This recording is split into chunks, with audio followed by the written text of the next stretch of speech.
Thank you very much. The next item of business is a debate on motion 23481 in the name of Shirley-Ann Somerville on making Scotland equally safe, marking the annual International Day for the Elimination of Violence Against Women.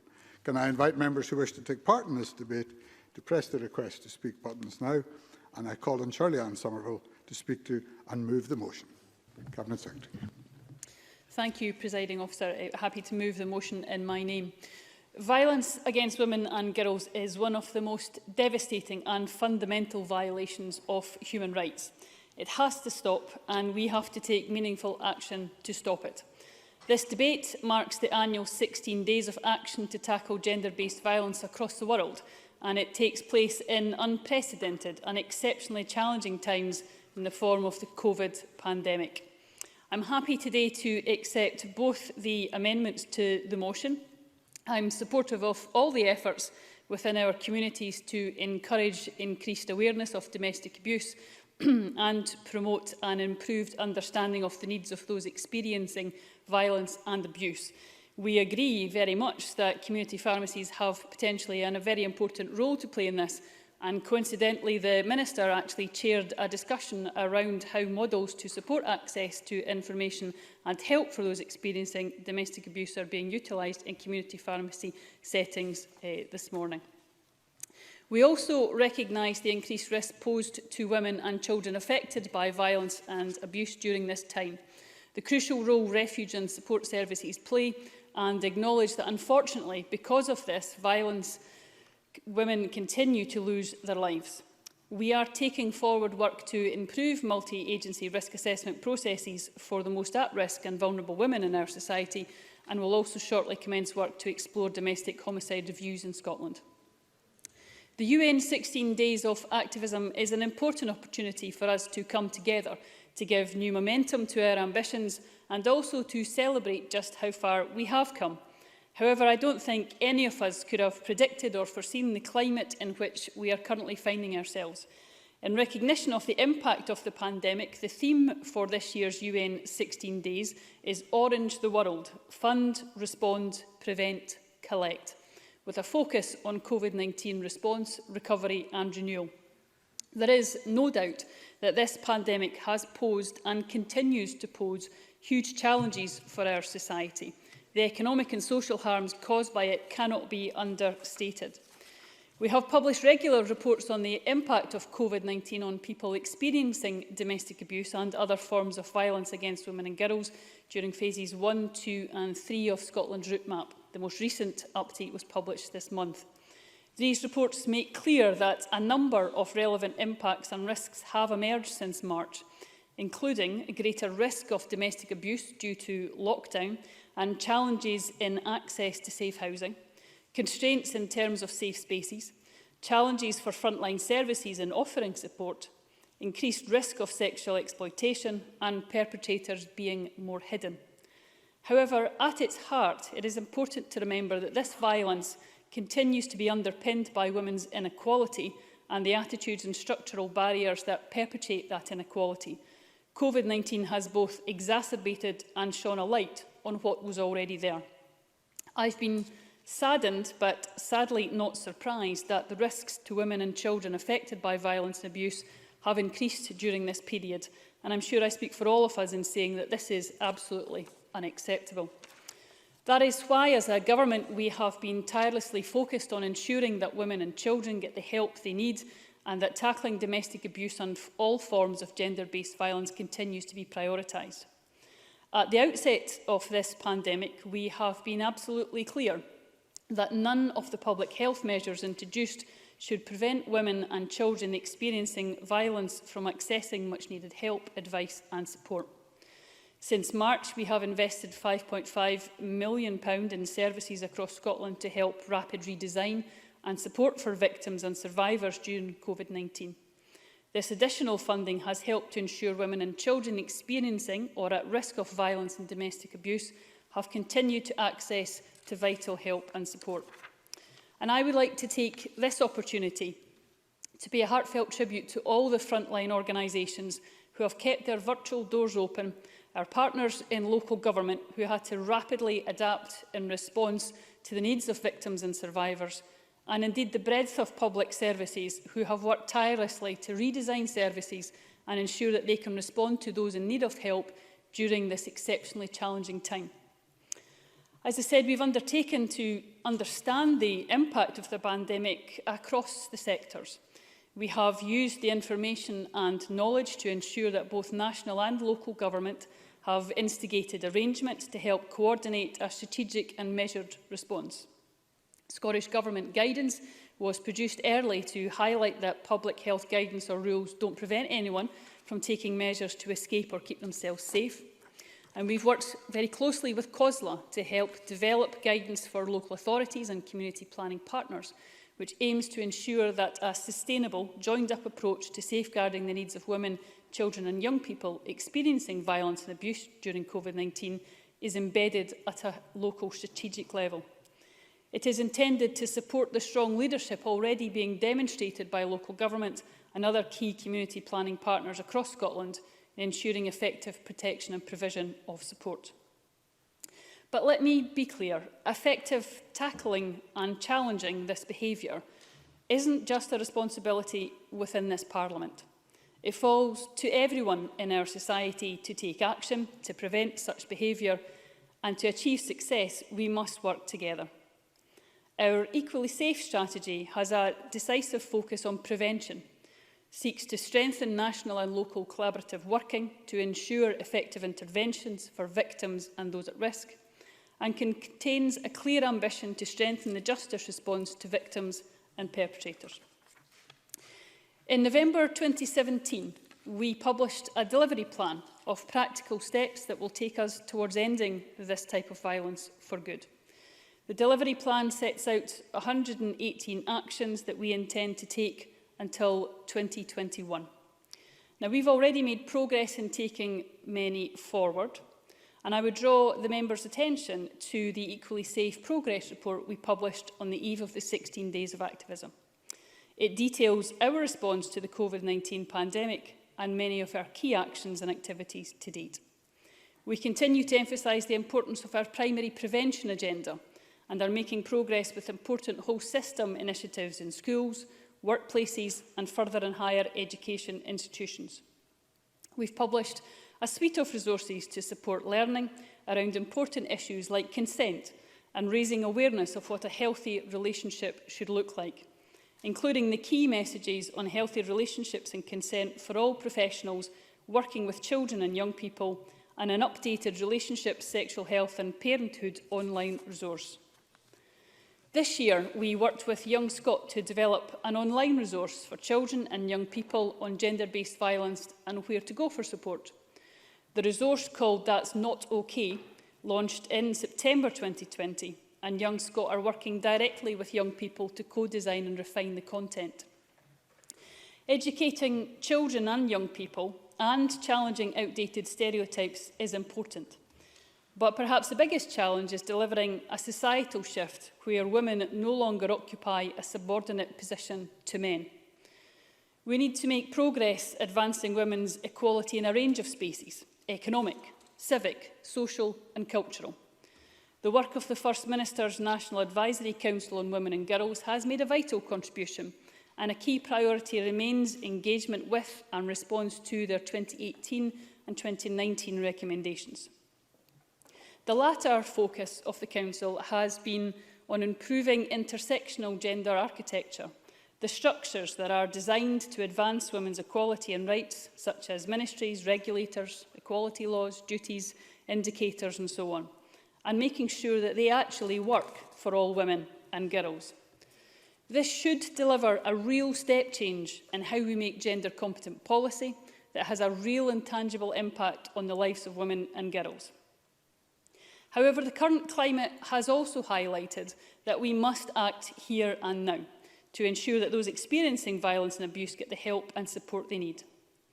In addition to the funding I mentioned earlier, over £12 million from the equality budget is being invested this year to support services and tackle the underlying issues that create the conditions for violence. And next week, we will relaunch our Delivering Equally Safe Fund inviting applications from organisations who are delivering work which directly contribute to the objectives of Equally Safe. Nevertheless, and despite the progress that has been made, I recognise that there remains much more to be done, and we will continue to keep up the pace. As I mentioned earlier, our delivery plan is due to run until 2021, and this marks an opportune moment for us all to reflect on the progress made so far, but also think about what Equally Safe might look like in the future, both in terms of its strategic ambition and plans for delivery. And we will be taking further engagement forward on this in 2021. In the meantime, we will continue to progress a number of important actions. Over the next period, we will progress legislation through Parliament on domestic abuse protection orders. If passed, this will provide the police and courts with the power to make emergency notices and orders on a victim's behalf. And these powers are intended to provide protection for people at risk of domestic abuse and remove some of the barriers to a victim staying in their own home. The pandemic has also brought into the fore the importance of sustainable service provision, and we will progress a review of the funding and commissioning of frontline specialist services with a twin focus on domestic abuse and sexual violence. To conclude, Presiding Officer, a lot has been achieved, but there is a lot more that can be done, and we cannot rest until violence against women and girls is consigned to history. So I want to end with a quote from the President-elect to the United States, Joe Biden. He says, "When violence against women is no longer societally acceptable, no longer kept secret, when everyone understands that even one case is too many, that's when it will change." I urge us all to continue to take that stand, a stand that we have been united on as a Parliament in the past, and I'm sure in the future, that we all speak out to challenge the acceptability of this violence in our society until we have ensured that everyone in Scotland lives equally safe. Thank you. Thank you very much. I now call on Rachel Hamilton to speak to and move Amendment 23481.2.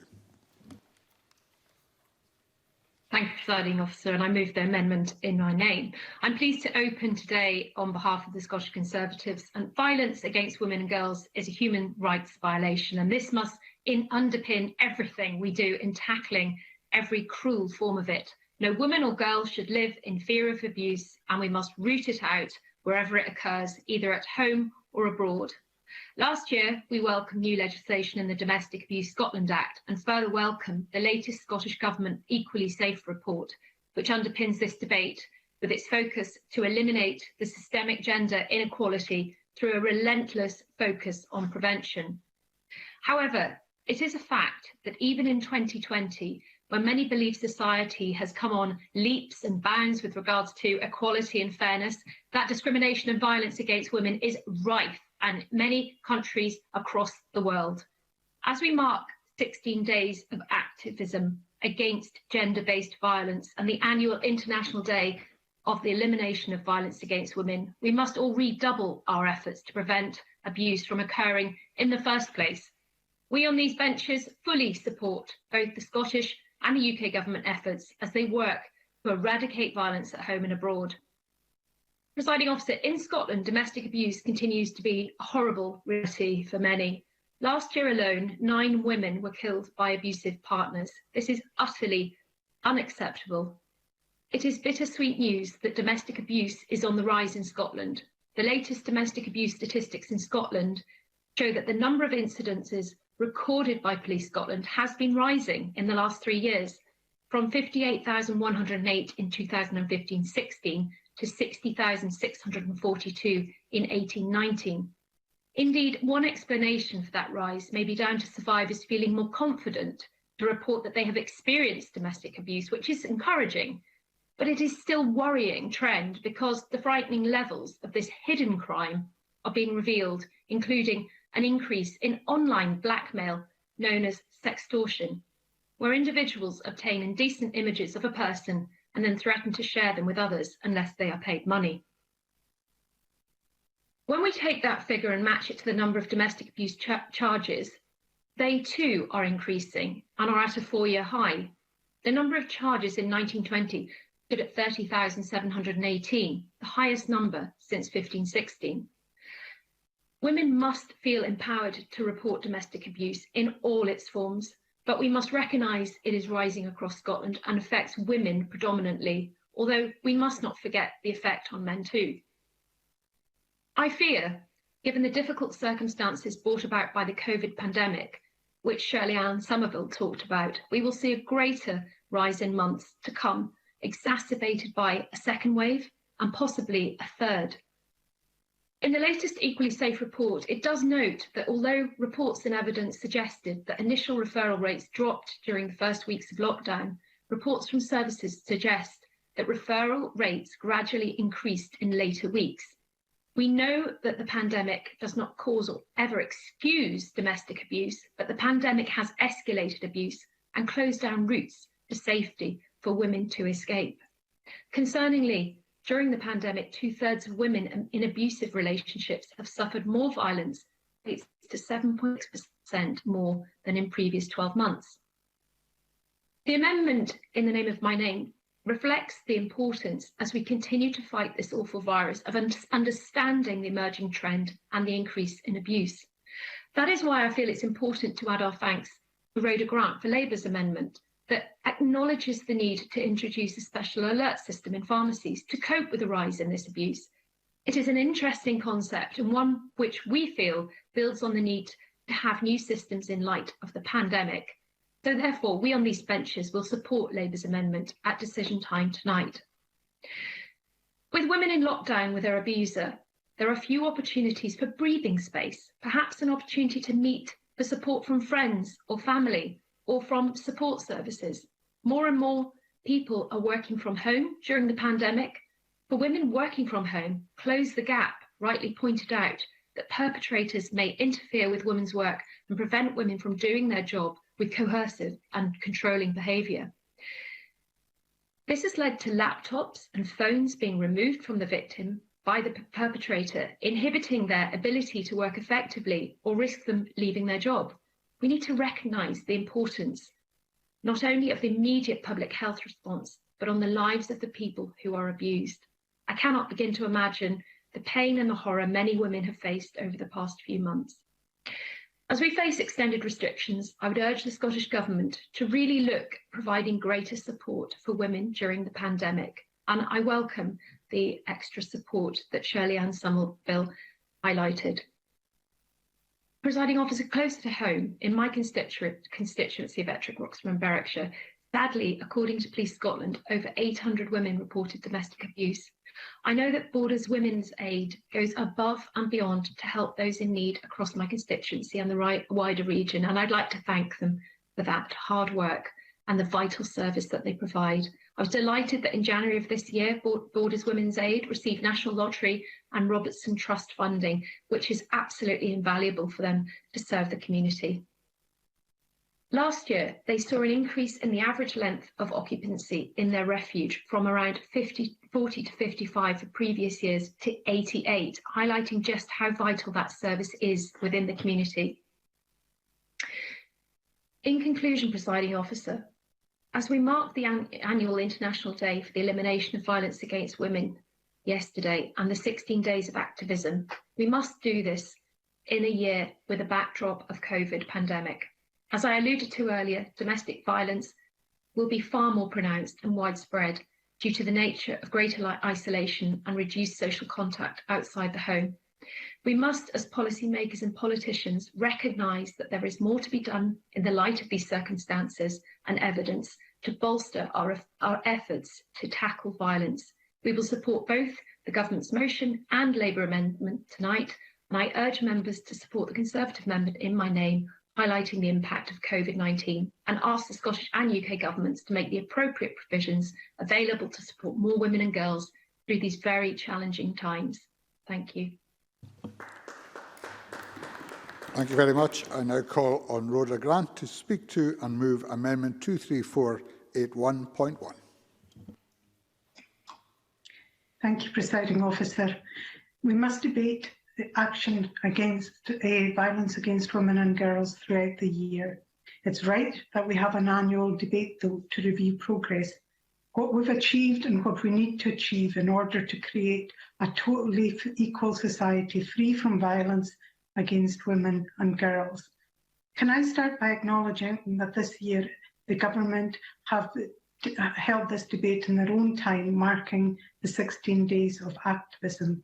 And as the Cabinet Secretary said, the theme for this year's 16 days is fund, respond, prevent and collect, to fund services for those who have been victims to gender-based violence, to respond to the needs of survivors, to prevent gender-based violence and to collect data to inform programmes and policies. Can I take a minute to wish Shetland Rape Crisis and their youth activist group B well for their walk on Saturday to mark the 16 days, and can I also thank them for the mask, WIS2. B stands for Bold, Equal, Empowered, and it's wonderful to hear about young people taking that stance. The Scottish Labour Amendment asks for some very simple steps to be put in place to better protect women during the pandemic. We've seen throughout lockdown that violence against women and girls has grown, and this has been highlighted, as we heard, in the Conservative Amendment, which we support. People locked down at home with an abuser are much more vulnerable. Conservative Amendment highlights the work of organisations such as Scottish Women's Aid and others that provide refuge accommodation. And I also understand that many councils have made more accommodation available to women's aid groups to enable them to provide more refuge space, and that is very good because people need that kind of refuge space. Alongside that, we have to put steps in place that protect women and girls who face violence, especially in their own home. In the Scottish Labour Amendment, we're asking the Scottish Government to consider interventions such as Mask 19 code word that's operated in France and Spain. It's a bit like the Ask for Angela code word that we know is used in pubs and clubs to engage the assistance of staff. If someone finds themselves in a difficult situation that might be dangerous for them. The Mask 19 code word is used in pharmacies to enlist similar support. If the Scottish Government adopted this, they would need to ensure pharmacies knew where to direct people to find assistance, and most pharmacies have consulting rooms that they can use to provide a place of safety immediately. We also believe the Scottish Government should fund other safeguards to be put in place, things like the GPS panic buttons to alert police if someone is in danger and to ensure a quick response, and safe rooms in houses to buy people time if they're facing attack, and that's more important if we're going to encourage victims of domestic abuse to stay in their own homes.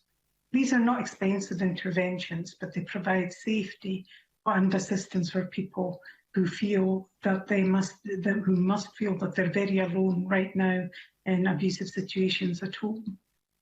While we put in place assistance for people facing violence against women, we have to focus on prevention, and that's been a theme that's run through many of the briefings we've had for today's debate. Violence against women is caused by cultural inequality that women face, which is even worse for women who have a disability, who are Black or from an ethnic minority background, something that's Zero Tolerance highlighted in their briefing. Predominantly, it's about status and pay. Last Friday marked Equal Pay Day, the day in the year when women on average earnings stop earning if their income is compared to men earning average earnings as well. It's equivalent to 6 weeks in every year that women work unpaid. This is not about equal pay for the same job. That's illegal, although we know it goes on, especially in more senior posts in the private sector. It's wrong, it's illegal. But what the gender pay gap means is that a job requiring the same level of skill and knowledge is paid markedly less because that job is predominantly done by women. And if we take key workers we have depended on during the pandemic, surely we should value them highly, yet our care workers are among the lowest paid professions we have. And despite having an Equal Pay Act since 1970, we have stubbornly gendered pay, and it needs to change. It damages the status of women, creates the impression that women are of less value than men, and leaves them open to violence and discrimination. In Sweden, where they criminalise the purchase of sex, recognising, as we do, that prostitution is a form of violence against women, they protect women from exploitation, from being seen as commodities to be bought and sold. As expected, this has impacted on sex trafficking, Sweden having markedly lower levels than neighbouring countries. But what wasn't expected was the impact it had on women's overall equality. Their gender pay gap closed. Care and responsibilities were more equally shared because women were more equal. And this was an unforeseen benefit of taking a stand on women's equality and status in society. We need to tackle inequality, not only for the women damaged right now, but also for future generations. We know that a child's life chances are directly impacted by the life chances of their mother. Her wealth, her education relate directly to our children's life chances. If we want to end child poverty, we first need to eradicate women's poverty, the poverty that breeds inequality, the poverty that is caused by the gender pay gap and the status of women in society. Close the Gap are doing that just now, working with several councils, 2 in my own region, Shetland and Highland, collect data on violence faced by women workers. They're piloting Equally Safe at Work, which recognises inequality at work breeds violence against women. These councils recognise they have a key role supporting their workers and ensuring their employment practices are gender survivor sensitive.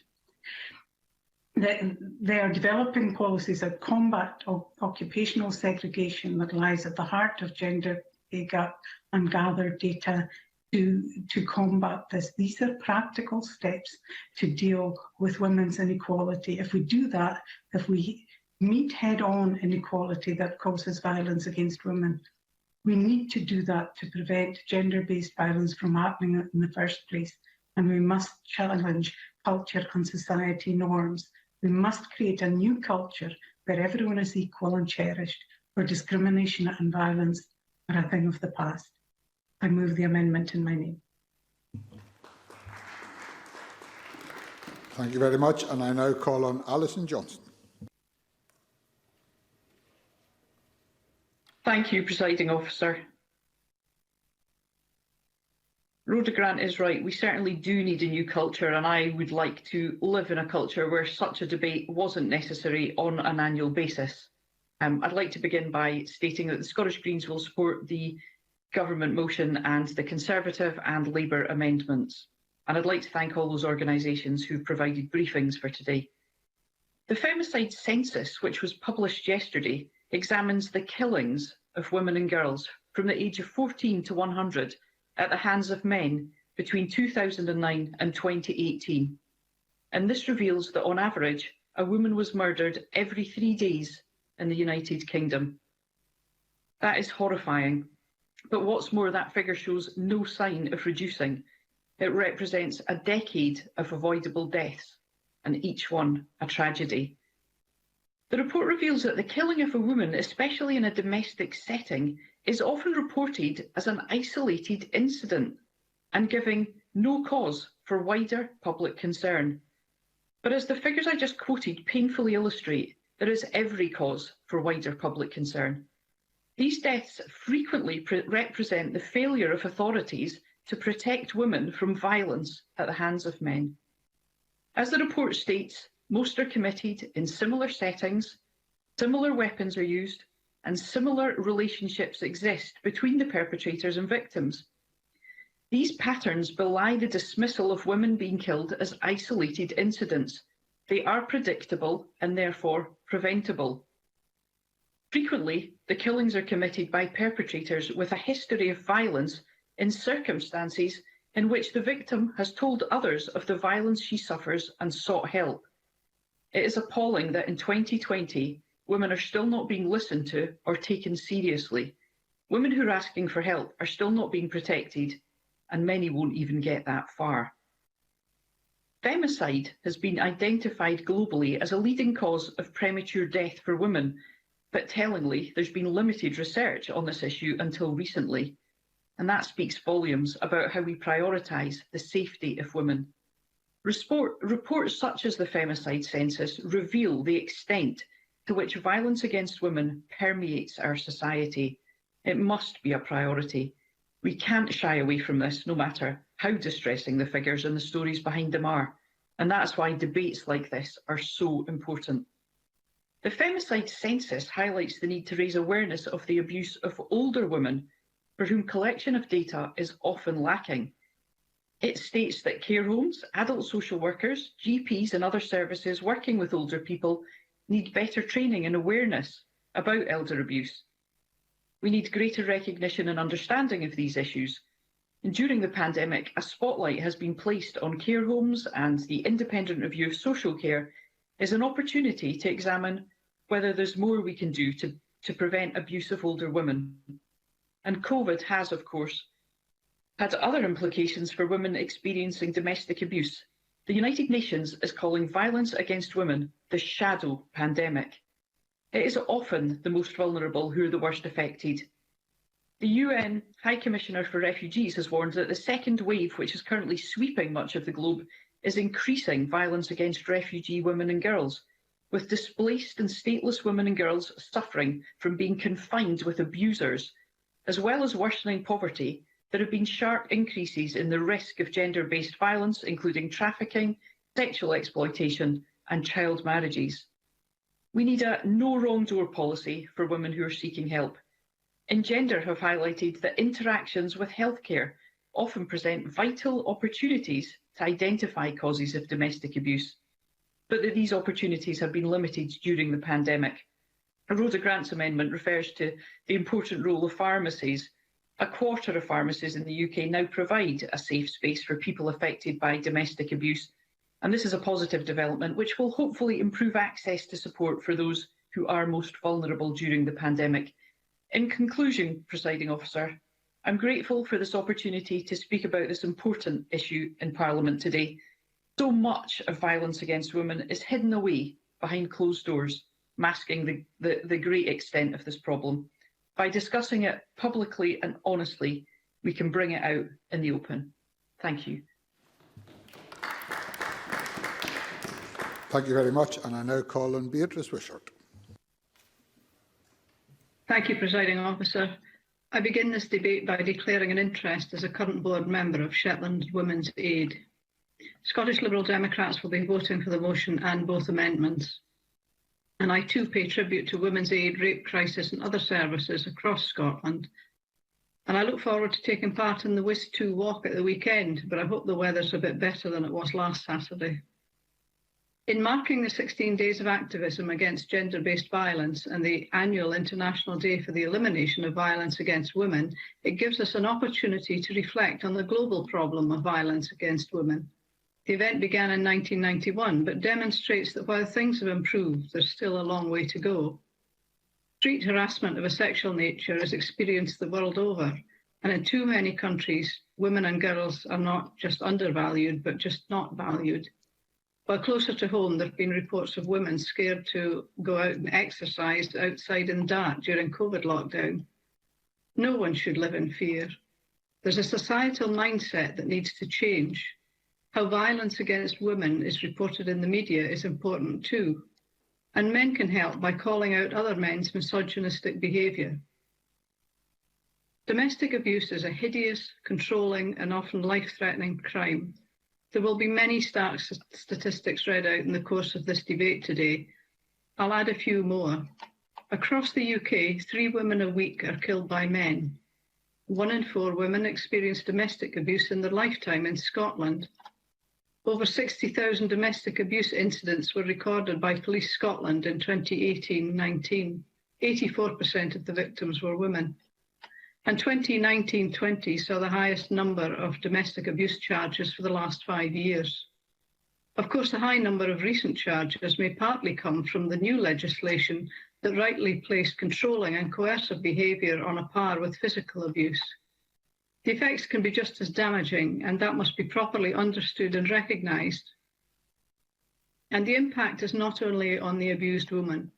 Children and young people who experience the domestic abuse of the mother are not simply witnesses to it. They are harmed by it, and that harm can be lifelong, impacting on their ability to form relationships, to concentrate at school, and ultimately their life chances. Domestic abuse is a major cause of women's homelessness in Scotland. A dispute within the household, violent or abusive, was given as the main reason for homelessness by over 4,000 applicants. 78% of applications in this category were made by women. More than half had children on their application. In fact, more women make a homeless application under this category than for any other reason, and yet experts still believe that this is likely to be an underestimate. Women who have had to flee their homes in the middle of the night, scooping up their children out of their beds to escape an abusive partner, give up everything. But why do they have to leave the family home? Staying in the family home should not mean staying with an abuser. Scottish Liberal Democrats have long sought policy changes that would address this blatant inequality through the provision of emergency protection orders. The last thing victims need is to be inundated with paperwork to prove they are homeless, or to be left to fend for themselves in finding a new place. I'm glad that legislative moves are now being made to make that policy a reality. Scottish Women's Aid described these orders as a natural progression to follow the groundbreaking domestic abuse legislation Scotland recently passed. People need legislation to back them up. I and the Scottish Liberal Democrats look forward to continuing the work that will help make this a reality. Finally, I would reflect that in Shetland there are no firms who offer the legal aid service. Equity of access to the legal system for domestic abuse survivors, wherever they live, is essential as lives are rebuilt on the road to recovery. Thank you. Thank you very much. We now move to the open debate, and I call Rona Mackay to be followed by Joan McAlpine. Thank you, Presiding Officer. If I'm not in on Friday, I might be dead. These are the words of a mother of 5 who was beheaded by her husband of 30 years. It's also the subheading of the recently published femicide census mentioned by Alison Johnson, which is full of truly shocking facts, one of which is, as we've heard, that 1 woman is killed by a man every 3 days in the UK. It sounds unbelievable, but it's true. Presiding Officer, last year I had led a members' debate to mark the global 16 days of activism against gender-based violence and the annual International Day for the Elimination of Violence Against Women. It was a chance to feature the amazing work of Dr. Emma Forbes and her creative art installations, Glass Walls. Then, as now, we highlighted horrendous incidents of violence in all its forms against women and girls. This simply has to end. We've heard the theme of this year's 16 Days of Activism is Orange the World, Fund, Respond, Prevent, Collect, to focus on COVID-19 response, recovery and renewal.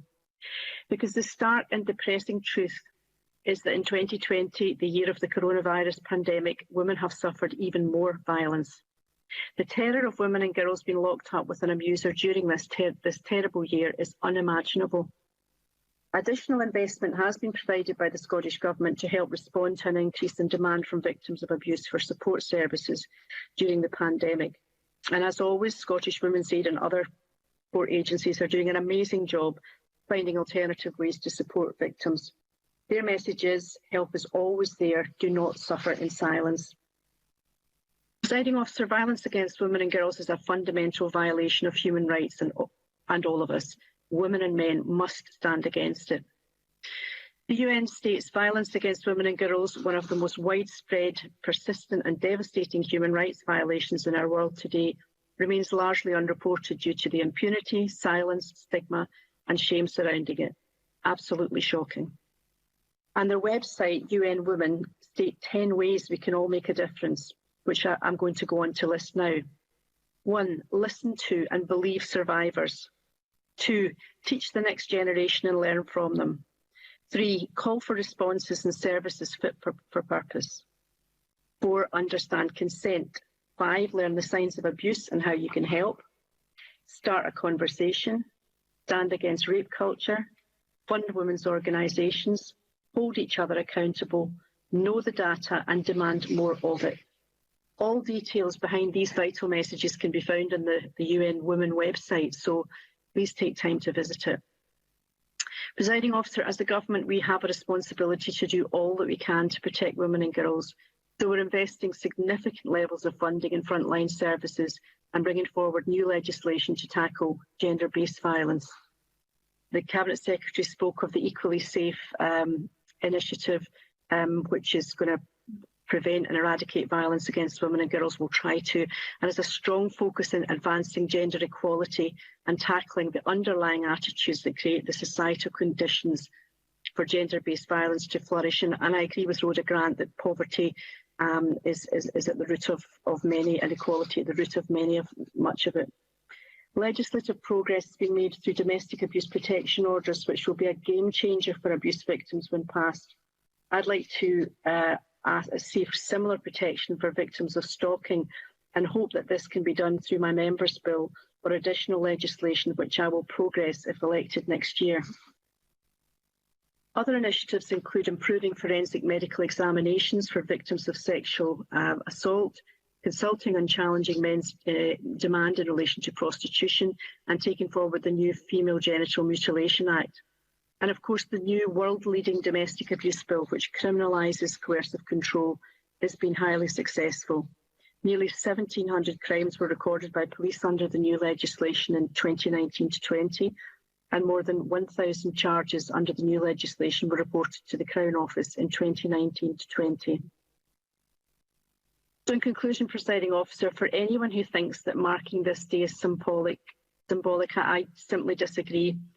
It's a way of reaching out to abused women throughout the world and saying, we hear you, we stand with you, and we will not stop trying to make this world a safer place for you. Thank you. Thank you.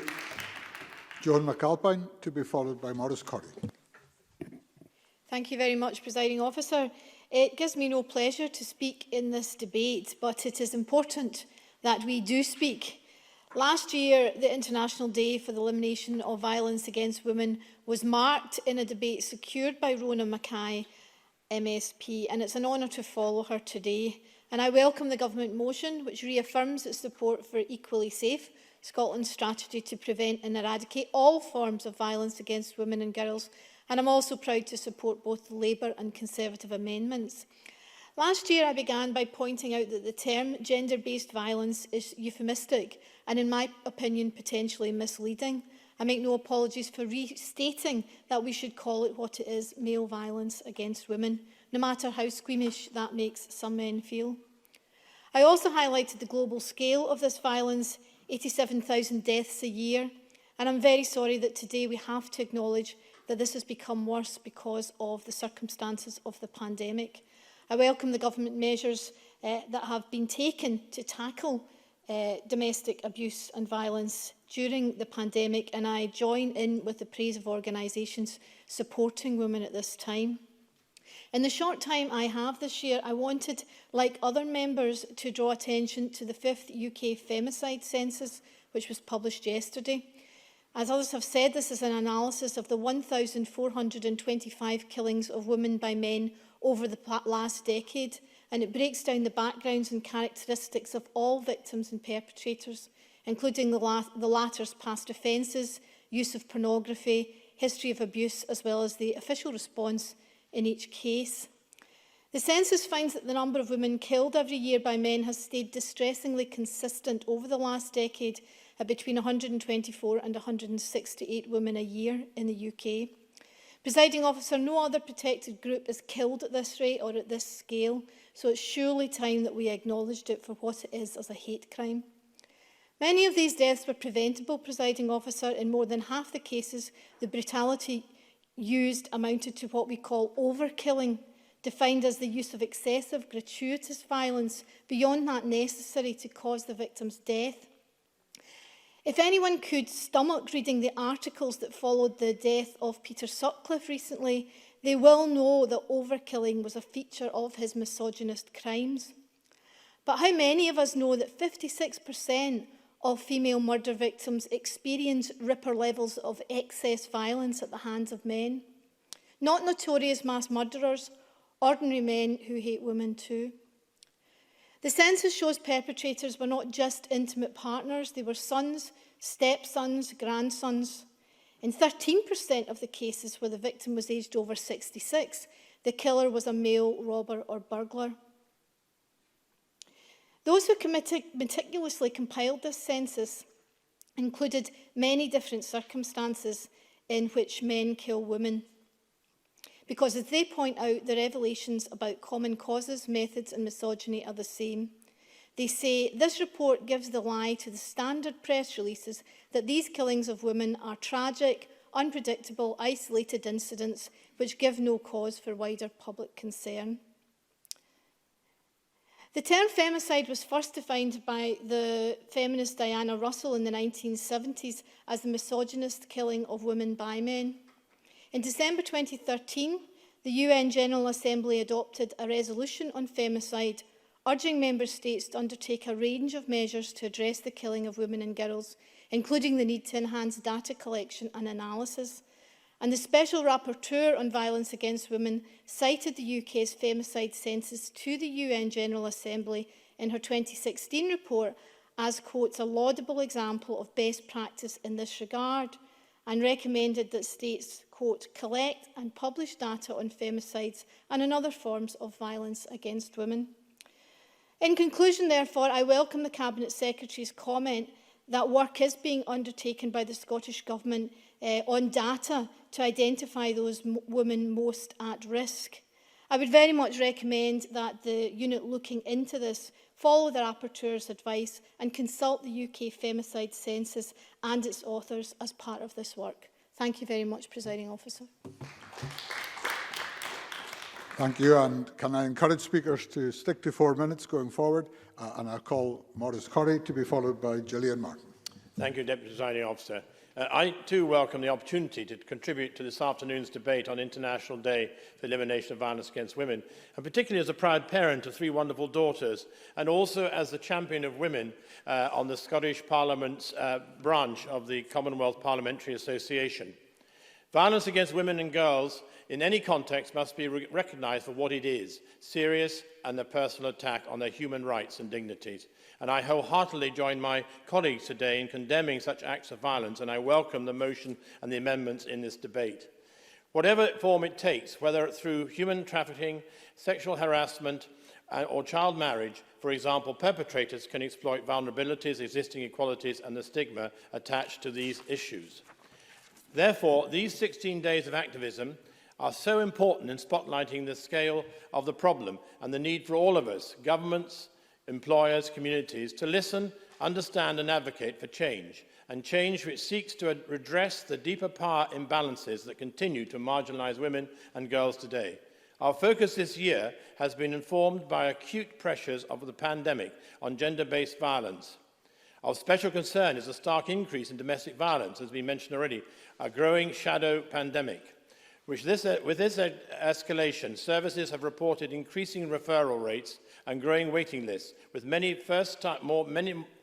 more first-time callers, and the worsening mental health impact is stretching many of these organisations and their service users to the limit. The work undertaken to tackle the domestic violence might be unravelled by the pandemic, thus allowing those more vulnerable to slip under the radar. As it is, less than 40% of women who experience violence seek help, and usually from family and friends rather than from professional help. But steps are being taken to address the alarming rise in gender-based violence.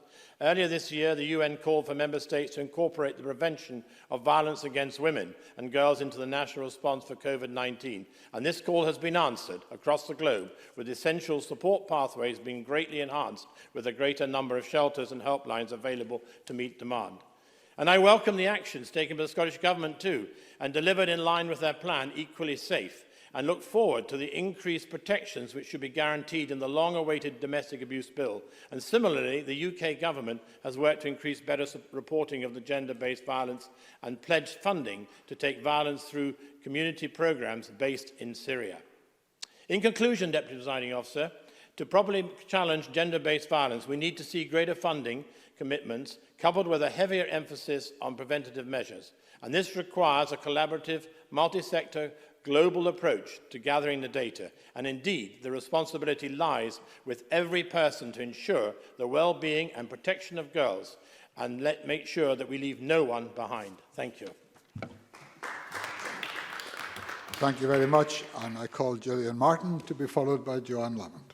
Thank you, Presiding Officer. Last week, I hosted an event discussing how women have been particularly adversely affected during the COVID-19 pandemic.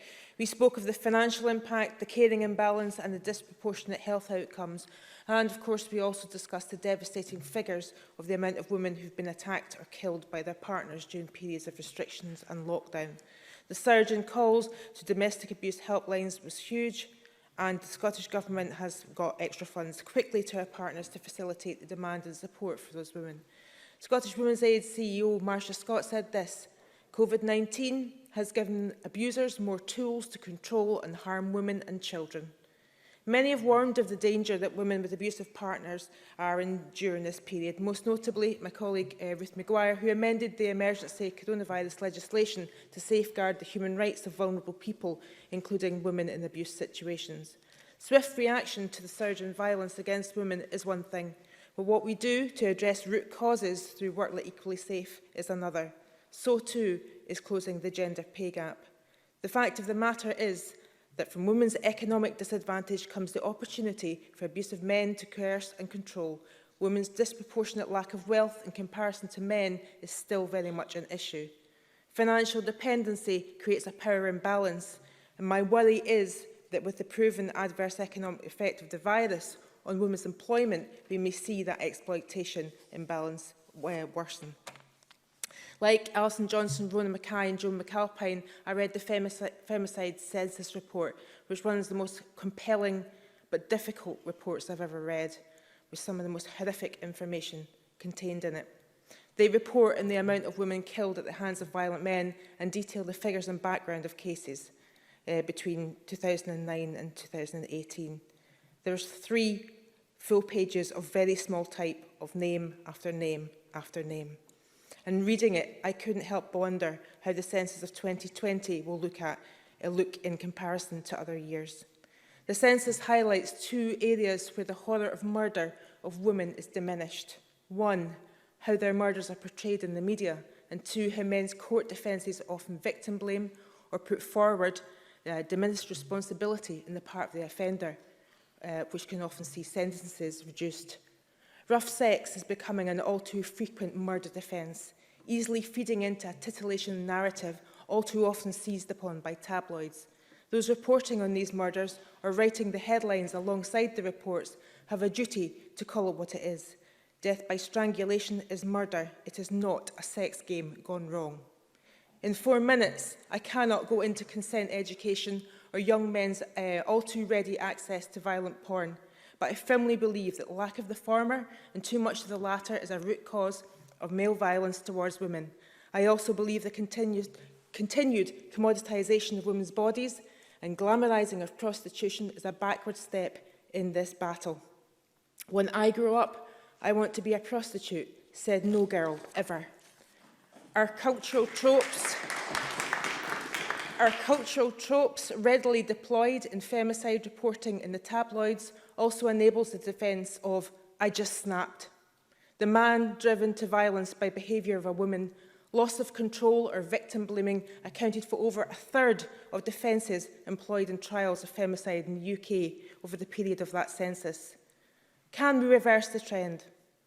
In the majority of cases where a man murders a woman, he has committed violent acts before. The warning signs are often there. Empowering women to leave is a women-led solution, and I commend the government and the work being done here. But a man-led solution is what's sorely needed. Violent men are the problem that needs solved. Toxic masculinity is the most stubborn and pernicious cause of femicide. And what we do about that will take longer than 4 minutes and is a debate in itself. Thank you very much. And I call Joanne Lamont to be followed by Stuart McMillan. Ms Lamont, please. Thank you very much. And it's a privilege to follow so many powerful speeches. This debate, marking International Day for the Elimination of Violence Against Women, is an important part of our parliamentary calendar. And I'm conscious that given the elections next year, this will be the last time I shall have the opportunity and privilege to be part of the Parliament marking this day, and to adding my voice to those of the Parliament in reflecting on how seriously we take, society takes, government at every level takes, how seriously we take the reality of the global abuse of women by men, violence against women by men in every community, in every country in the world. I am a woman, an adult human female, and my life and the life of many women has been shaped by the fear and reality of male violence against women. And when women like me fought for 50-50 representation as the Scottish Parliament started, it was precisely because women's voices, their lives, their experiences and the barriers women face in achieving their potential needed to be heard. And a huge part of that was to allow us to confront the truth of male violence in women's lives. And we also know then and remember now that the role of the Parliament is not simply about marking days.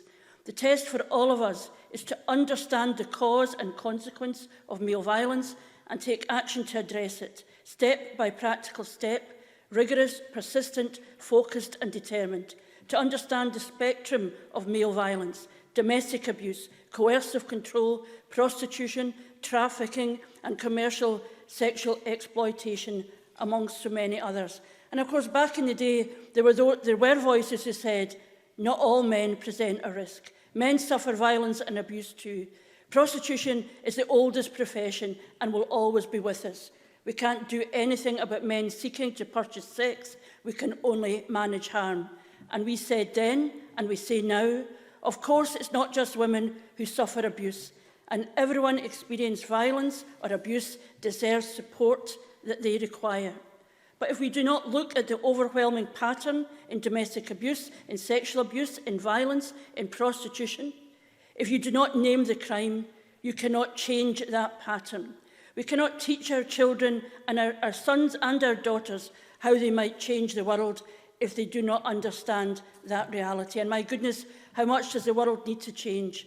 In the more than 21 years that I've been here, women continue to be abused, raped, murdered by men, mostly by men they knew or were planning to leave. Women continue to be belittled, abused, controlled. We know that women are disproportionately suffering now because of COVID and lockdown, and we shall need to be prepared for the outpouring of trauma when this crisis ends. And we see young girls increasingly under pressure with scarce regard for their understanding of consent. And we see the increased use of the defence of rough sex by men against the charge of murder. The modern version of she was asking for it. Women literally being blamed for their own murders. So today we see and acknowledge the abuse of women by men in plain sight. But we're also seeing those who do not want to acknowledge what follows from that.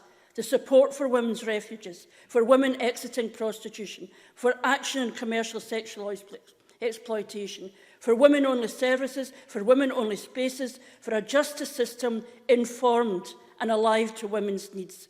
This emphasises the need to women-proof all of our policies and legislation. Women are not just in one box. And we're hearing voices telling women to get back in their lane. Well, the 20-year-old me, like many, many other sisters, refused to stay in our lane and persisted in demanding the rights of women be addressed. And for what it is worth, this 63-year-old me has no intention of getting back in the lane either. Today is a time for reflection, remembrance, resolution, and yes, rage. Is it too much to hope that women's lives can be changed, that male attitudes can be challenged, and that girls born today will be safer than all of those who have gone before? Thank you very much. And I call Stuart McMillan to be followed by Ruth Maguire. Mr McMillan, please. Thank you very much, Presiding Officer. Presiding Officer, I wanted to speak in this debate today. The fact that this debate still needs to happen indicates that although progress has been made, there's still a long, long way to go. Now, a couple of years ago at the SNP conference, one of my colleagues, Martha Campbell-Sturgis, and I, we co-authored and successfully got the issue of sex for rent onto the conference agenda. Now, that resolution was passed with an amendment from Ruth Maguire MSP and also Ash Denham MSP. The practice of advertising free rent with strings attached is just appalling, but sadly, the internet makes this type of activity more prevalent. Another aspect of where the net makes things more challenging for women will be in the area of pornography, and some colleagues have already touched upon that. This has been spoken about many times before, outside of this chamber, also in society, but about how young people access it, and also young girls and boys, and how they might consider what relationships are actually all about. Now, I know this was an issue that the UK Government were being pressured into acting upon because communications are still reserved to to Westminster. But the net is a wonderful tool when used wisely, but it can also be used in that more sinister fashion. And this isn't news to any of us, but it's important that we can all show leadership to try to help present and make things better for future generations. And as a father of 2 young girls, I do have a concern about some of the negative aspects of what the internet can do and how it will influence others and their subsequent actions against women and girls. Presiding Officer, I welcome the Scottish Government's Equally Safe strategy and the resources that have been invested in it. And this year alone, with COVID-19 in society and more women and girls spending more time at home, will clearly bring additional challenges for them, particularly for women and girls who live in households with an abusive husband, father or partner. Now, I commend the main aims of the strategy being that focusing on advancing gender equality and tackling the underlying attitudes that create the societal conditions for gender-based violence to flourish. I also welcome the work the Scottish Government is undertaking with stakeholders to raise awareness of all forms of gender-based violence at a community and also an institutional level. I particularly welcome the aim of the Scottish Government to want every child and young person in Scotland to develop mutually respectful, responsible and also confident relationships with other children, young people and adults. Many activities are required to fully deliver this, and the example that I provided a moment ago will play a part in helping address some of this particular issue. Colleagues have already touched upon the United Nations International Day for the Elimination of Violence Against Women being yesterday. And I note the theme for this year's 16 Days of Activism is Orange the World, Fund, Respond, Prevent, Collect, with a focus on COVID-19 response, recovery and renewal. The UN states why we must eliminate violence against women and girls. And I quote, "Violence against women and girls is one of the most widespread, persistent and devastating human rights violations in our world today. It remains largely unreported due to the impunity, silence, stigma and shame surrounding it." In order to make the changes that society needs, it's incumbent upon all of us to both question ourselves but also others about their actions. And this is why I'm pleased that the Scottish Government is actually supporting the 2 amendments in the Business Bulletin. This isn't a party political issue. And this year has challenged everyone. And as I said a few months ago, with more women and girls being at home and also being the victims of domestic abuse, it's crucial that that safe place, such as the special alert system in pharmacies, can be utilised to help those women and children who need it. We don't know what's ahead of us, but as a Parliament and as a society, we can actually help shape the future to make things better for women and girls. Thank you. Thank you very much, Ms McMillan. I call Ruth Maguire to be followed by James Dornan. Presiding Officer, 1 woman is killed by a man every 3 days in the United Kingdom. That figure is unchanged in a decade. 1 woman killed by a man every 3 days. This afternoon, I have 4 minutes to contribute to our Parliament's debate on making Scotland equally safe, marking the annual International Day for the Elimination of Violence Against Women. With those murdered women and their families very much on my mind, colleagues will forgive me if I don't use my time highlighting good work that's ongoing and just get straight to the point. Scotland is not equally safe, and 4 minutes is not enough time to do service to all the women and girls subjected to men's violence in our unequal society. Too many women in Scotland still face the burning injustice of workplace sexual harassment, pregnancy discrimination, domestic abuse, female genital mutilation, so-called honour crimes, sexual assault, rape, trafficking, stalking and prostitution. And globally, women and girls are being refused access to education, and they are trapped in conflicts in which rape is used as a weapon of war. The number of sex-selected abortions is rising, the number of deaths relating to pregnancy and childbirth is needlessly high, and women and girls are prevented from making deeply personal choices about their reproductive health care. We know inequality is both a cause and a consequence of these abuses of the rights of women and girls. And we know to end these human rights abuses, to end the violence, to end the killing, there has to be action and investment There has to be legislation, policy and action on the ground in all areas.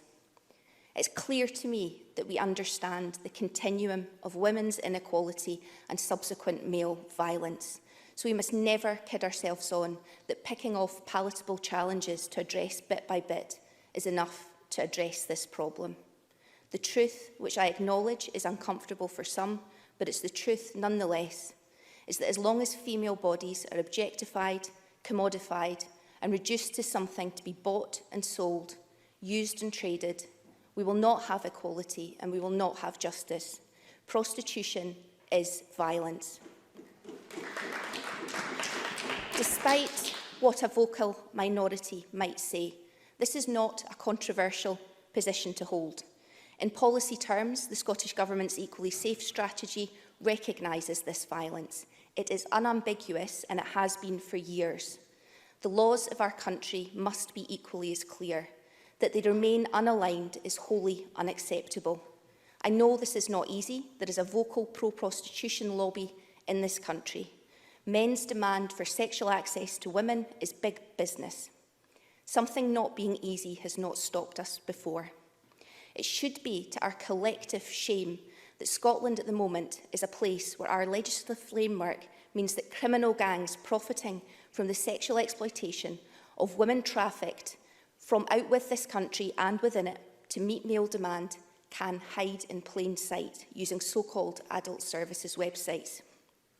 Even a cursory glance at one of these sites would show you, in this city, right now, as we stand in this, albeit quite empty, but warm and comfortable chamber, there are women who have been trafficked here, who are being subjected to abuse, violence and humiliation to satisfy the demand of a minority of men who wish to purchase sexual access to women and girls. And it is a minority of men, but the damage that minority do is pervasive, impacting our whole society and putting all women and girls in harm's way. This Parliament has all the powers it needs to take legislative action and end, not mitigate the harms, the serious harms and abhorrent abuses of human rights commercial sexual exploitation causes women and girls.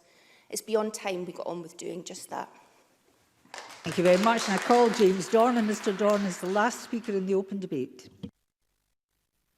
Thank you very much, Presiding Officer. And before I do start my debate, can I just say that I kind of feel a bit embarrassed, if not ashamed, to be standing up, well, sitting here debating this, particularly after listening to the last four speakers. No disrespect to Stuart, the three female speakers that we've just spoken to have more than anything just highlighted the importance of women's voices being heard on a regular basis, particularly about something that's so important to them. But anyway, to go on with what I was going to say, when I was deciding to speak on this debate, I reached out once again to my good friends at the Daisy Project, Castleknock-based organisation who deal with women and families who are victims of domestic violence, for their views. Only the first week of lockdown saw them move from a community-based service to a remote team working from home, and they've been able to provide a seamless transition with full services provided. Unfortunately, they've also seen a 40% increase in referrals, as well as an increase in the vulnerability of families. The women continue to experience abuse and harassment, many of which are exacerbated by the COVID-19 crisis, delays in child welfare and criminal cases, increased financial abuse and reduced access to many support and advice services, have all complicated and prolonged their traumatic experiences, and some have just chosen to stay. However, many others have carried on reporting to the police, giving statements, fleeing to safe accommodation, attending court, schooling children, working and caring for their families. And you know, many of those women they support are frontline and key workers, which is just amazing given what we're having to go through at this time. There's no doubt that the additional challenges of COVID bring additional costs and time and resources. So Daisy was privileged to be able to access emergency COVID funding and receive generous donations. But they are aware that winter brings additional worries and concerns for women. Fears of not being able to feed their children and heat their homes is very real for many, and the dread of Christmas and disappointing children is equally distressing. Now, I want to read you from a statement given to me for this purpose by my constituent and friend, Fiona Druitt, of whom many of you are well aware. And I think this is important as a reminder of why we are here today. It also has two asks of the Scottish Government. When our 18-year-old daughter Emily took her own life after being abused by a fellow student, we were shocked to find out how widespread gender-based violence is. Gender-based violence is indiscriminate of age, class, background or setting. It can happen to anyone. Our daughter paid the ultimate price. Finding out what happened was agonising, but her torment didn't end there. We had to fight for justice for Emily and hear her abuser's lawyers tear her apart in court, rewriting her life. They were free to say whatever they wanted, as there was no burden of proof on them, as you cannot defame the dead. As the Procurator Thistle Chris McIntosh said on the day of sentencing, it's disappointing to see the system, which could not protect Emily in life, is now unable to protect her in death. I know as a country we can do better. That's why we're calling on the Scottish Government to introduce protect for those who are sadly not here to protect themselves. Leading up to her death during an assault, Emily's abuser put his hand around her neck until she saw stars and thought she was going to die. Emily said to one of her friends, "He's done it again, put his hands around my throat. I can't go on." Only minutes later, traumatised and scared, Emily took her own life. According to a submission made to UK Domestic Abuse Bill Committee in May this year, research has found that history of strangulation presents an 8-fold increase in the risk of death. It also highlights how non-fatal strangulation is frequently used as a tool of coercion to instill fear, to show an ability to kill, leaving physical and psychological impacts that can often last a lifetime or trigger a stroke later in life. Non-fatal strangulation is treated as common assault in Scotland. Our country leads the way with gold standard domestic abuse laws, and I know that we can do this again by making non-fatal strangulation a specific offence that acknowledges the dangers and long-lasting impacts on victims and survivors. That's the end of Fiona's statement. Now, I appreciate that this is not part of the Minister's portfolio, but I thought it was important to get both these points on the record, and hopefully the Cabinet Secretary, will be able to take them back to the Justice Secretary for consideration. What better way to take on the sentiments of this motion than to attempt to do what's been suggested here? And I would just like to finish off, Presiding Officer, by thanking Daisy and all the other domestic abuse, violence against women organisations for everything they do. Scottish Government and local authorities for their support and funding, and thank Fiona and her family for creating something good from the ashes of the worst thing any of us could possibly imagine. I've no doubt that Emily will be proud.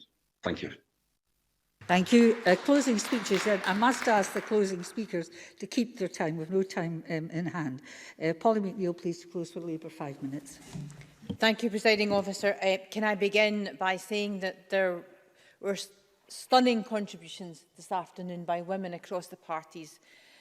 I must say that Gillian Martin, Joanne Lamont, Ruth Maguire and Rachel Hamilton did stand out, and Joan McAlpine, but it was one of the most stunning debates I think I've been part of, and I'm proud to be part of it, because women and girls all over the world know very well the root of our discrimination and abuse. We have that in common. We have that in common across the parties, across the continents, across countries and across the world. It's the same. Men's power, men's dominance. Our sisters are being killed by men within marriage, out with marriage, at work, in every part of their lives. It is because of their sex and who they are that makes it dangerous for them. So if solidarity should be offered across the parties, across the countries, across the world, we will not be silent. And therefore, that's why it's important to use our power in government and our voices in opposition to make sure that we can act in these 16 days. I'm pleased that the government will be supporting both amendments, and I think it's also important that we're joining together as parties. Stay home, stay safe has been the opposite of the reality for many women during lockdown. The pandemic has sparked a plague of sexual violence, and unfortunately for a lot of women, their home is the most dangerous place. Close the Gap note that 1 in 4 women experience domestic abuse in their lifetime in Scotland, and it's not just physical abuse that women are subjected to, but coercive control, and it has intensified during the lockdown. Perpetrators of abuse have been inadvertently given, in effect, the means to further restrict their partners' freedoms and threaten their safety. A pandemic that requires confinement by its very nature, isolation by its very definition, has been a bad side effect for many women. Researchers identified that these kinds of spikes happened during the 2008 economic crisis, when major natural disasters hit, and also during things such as football tournaments. Women's fate is so interconnected to economic and social events. Messages to the UK's National Domestic Abuse Helpline increased by 120% on one particular night early on in the lockdown, and over the past month demand has steadily increased, see the charity Refuge, which has helped run the helpline. Using statistics obtained from the UK Police Forces under Freedom of Information laws, Panorama revealed that there was one domestic abuse every 30 seconds in the first 7 weeks of lockdown. Some of the abuse recorded by the police is quite staggering, and calls includes reports of violent offences such as kidnap, arson, revenge porn and even poisoning. I'm delighted that the Scottish Government accepted my amendment during the passage of the second COVID bill, which allows the Government to review the figures and decide if any additional action needs to be taken. For many women, escaping an abuse situation is the hardest part. Many fear that their abuser will find them and harm them or their children, and sadly the evidence suggests that they're right to be concerned. This week, ahead of the International Day for the Elimination of Violence Against Women, the High Representative of the European Commission, Joseph Borrell, issued in a statement said, "Some Member States have introduced gender-sensitive response measures such as special alert mechanisms in pharmacies to protect women and children from all forms of violence, and we urge Member States to develop and implement such measures. As you've heard from other speakers, in Spain and France, victims can discreetly ask for help in pharmacies by using the code word MASK19. We may not be a member state anymore, but we can follow these examples and look at implementing a special alert system in Scotland. So I'm pleased at least the Government said that that's something that we could look at. Refugees say one of the biggest concerns is that victims may find themselves unable to report their ordeal. And Sandra Horley, the former Chief Executive, said, "We know that ordinarily the window of opportunity for women with abusive partners to make a call and seek help is often very limited." But the international picture is the exact same picture, more or less, as we have here in Scotland and in Europe. The patterns may be slightly different depending on the country. United Nations Women has called it a shadow pandemic, and for every 3 months as the lockdown continues, the United Nations estimates that an additional 15 million women are expected to be affected by intimate partner violence worldwide. Presiding Officer, the UN estimates that 87,000 women who were intentionally killed in 2017 globally, and more than half were killed by intimate partners or family members. We must act. We must act now, and we must use this period of worldwide action to do so. I'm proud to speak. Thank you. Thank you very much. And I call on Jeremy Balfour to close the Conservatives. Mr Balfour. Thank you, Deputy Presiding Officer. Sometimes these types of debates can be rather stale in that everyone knows what everyone's going to say at the beginning. Today has not been that. Although there has been consensus across the Chamber, the powerful speeches, particularly by many of the lady MSPs, have highlighted the issues that we face. But violence against women and girls is intolerable and should have no place in a modern-day Scotland. Like Stuart McMillan, I am a father of 2, I'm not sure young, but youngest daughters. I know a type of society I want them to be able to be brought up in and to flourish in. That is a place that they can feel safe wherever they are, whether at home or out or in the workplace. But sadly, that is not the case too often. The United Nations states that violence against women and girls is one of the most widespread, persistent and devastating human rights violations in our world today, and remains largely unreported due to silence, stigma and shame surrounding it. Violence against women is extremely harmful. It can cause severe and long-term physical and mental health problems, reduce participation in the workforce and abuse, and sadly, as we've heard from Ruth Maguire and others, death.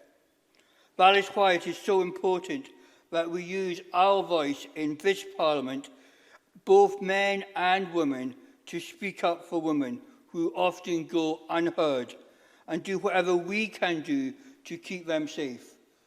But as the Cabinet Secretary said in her closing, it's not enough just for this Parliament to speak. We as a society and as a nation need to speak and stand up for those who have no voice. This year, the UN campaign is focused on the impact of COVID-19 on violence against women and gender inequality. As Alison Johnson and others pointed out, the outbreak of this virus has led to the level of domestic abuse and gender-based violence going up.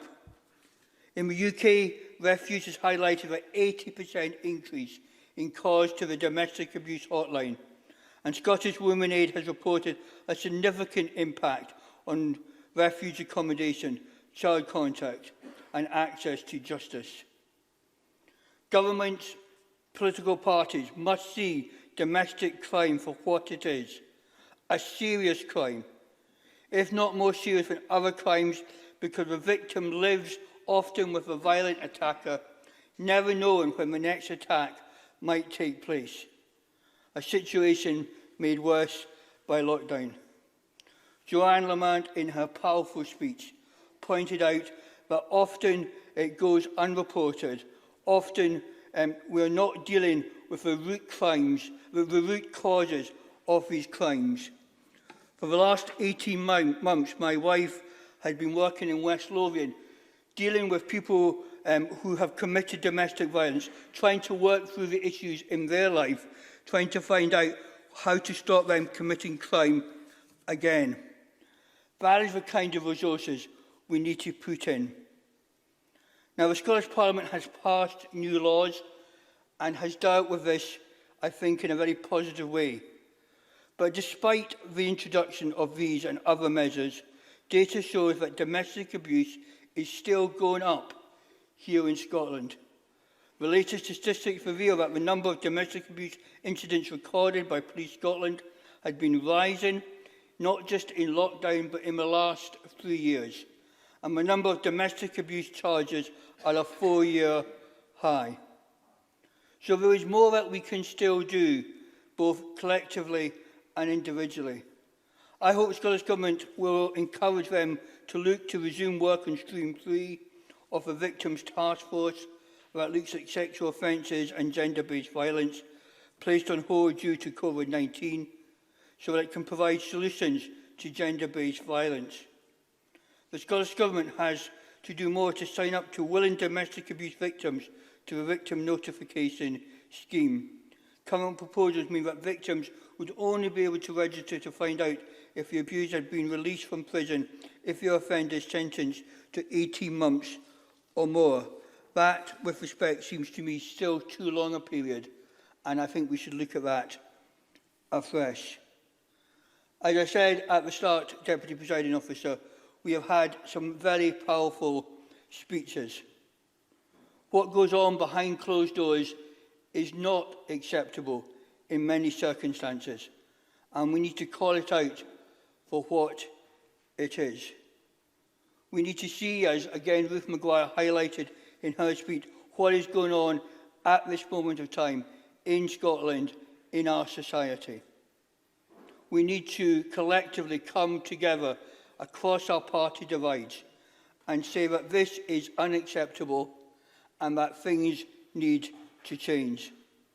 I hope in 20 years' time, even a shorter period than that, but certainly in 20 years' time, when perhaps one of my daughters stands in this Parliament representing who knows what, that this subject won't be debated, because we will have dealt with it, we will have called it out, and Scotland will be a better place for it. Thank you, Deputy Presiding Officer. Thank you very much, Mr Balfour. Now call on Christina McKelvey to close the Scottish Government. Minister, please. Thank you very much, Presiding Officer. Like Polly McNeill and others in the Chamber, I've felt today's debate has been an incredible debate, an important debate, and I've been taking part in debates in this chamber on these topics for 13 years now, and they're always important debates, and we always learn something new, and there's always more to do, and we should never shirk from either that recognition or responsibility. It's been very evidenced by many of the measured, thoughtful, powerful contributions from across the chamber, and I would like to thank you all for them, because they are incredibly important. We've heard of many aspects of this today, and amongst other things, domestic abuse, coercive controlling behaviour, sex for rent, trafficking, rough sex, stalking, sextortion, prostitution, FGM, honour crimes, amongst many other things. And that's why we have the 16 days of activism. It is an opportunity to champion progress, to mark that progress, to mark the accomplishments of not just this Parliament and the work of the parliamentarians in it, but especially the work that's been done to change this issue on the ground.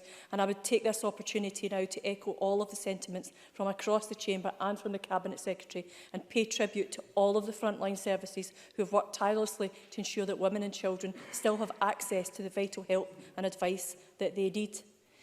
But, you know, we do have that list and we can mark progress. But Alison Johnson, Rona Mackay, Beatrice Wishart, Joan McAlpine and Gillian Martin all reminded us about the femicide census, that it tells us a very, very stark story and demonstrates in the most horrifying way why we need to continue our work to tackle and prevent domestic abuse. 3 women a week. That's a horrific statistic.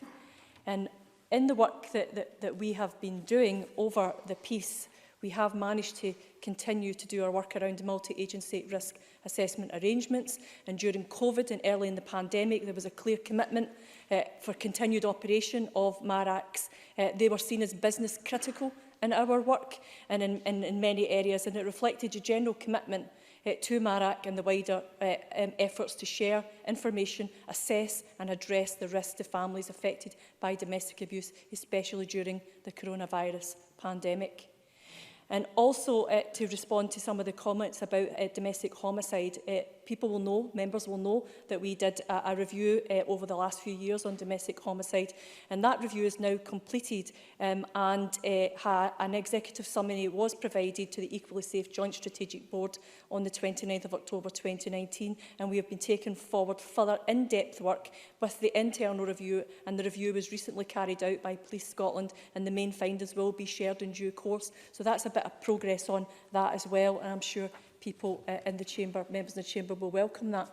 The Scottish Government's got a strategic vision on this. It's called Equally Safe. Our response demands a decisive shift towards prevention, and I commend all the ongoing work to address gender inequality that has been raised by the Cabinet Secretary earlier and others in the Chamber, including women's economic inequality. I recognise, however, and that we, you know, gender-based violence continues to exist. We all realise that, we all know it, we all see it, and that women and children who experience it deserve access to high-quality support and interventions. Our systems must be equipped to identify risk and respond quickly. That's why those MARACs are so important, and that it's also important, as it ever was, to focus on immediate response for a period of recovery and renewal.